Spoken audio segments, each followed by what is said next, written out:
Alright, magandang gabi sa inyong lahat. So, 48 hours para sagutin ni Apollo Kibuloy kung dapat o bakit hindi nga ba dapat siya arestuhin. Not think of an acceptable reason na hindi siya paarestohin.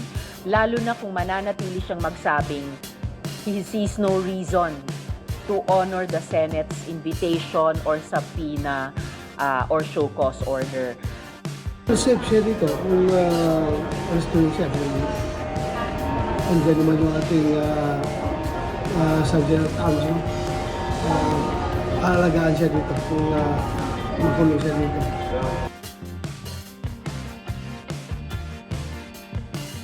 Depende sa chair. decision ng Senate President kung may medical reasons or whatever reasons.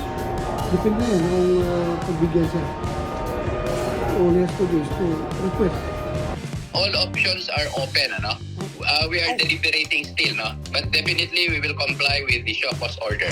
At custody ng House ay pwedeng hilingin ng komite namin, paharapin din siya dito.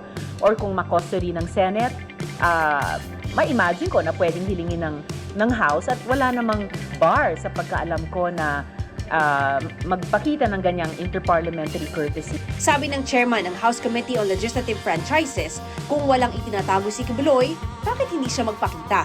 Inimbitahan po siya 4 beses ay pinagbigyan pa rin na on the special request of Attorney Topacio na bigyan po hanggang Biyernes.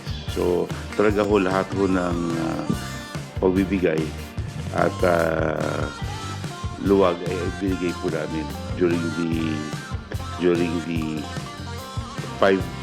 5-month hearing. Galang po natin yung opinion niya. As far as due process concerned, dito po sa hearing po namin, 6 months has been given. 5 months of hearing, 6 hearings were conducted, and the palagay ko mas maraming nga sinabi yung kampo ni SFNI kesa po sa mga congressmen. Ang sabi ni Risa Hontivero sa pagsama ni Digong at BP Sara sa rally para magsuporta kay Kibuloy.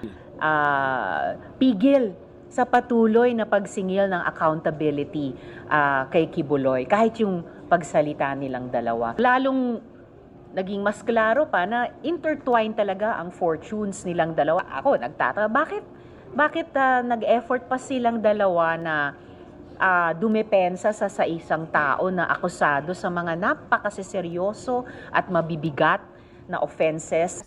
Walang pinag-uusapang politika dyan. Simpleng karapatang pantao at dignidad ng mga tao at mamamayan na dapat dinedepensahan ng pangalawang pinakamataas na opisyal ng bansa. Hindi yung nag-abuso sa kanila.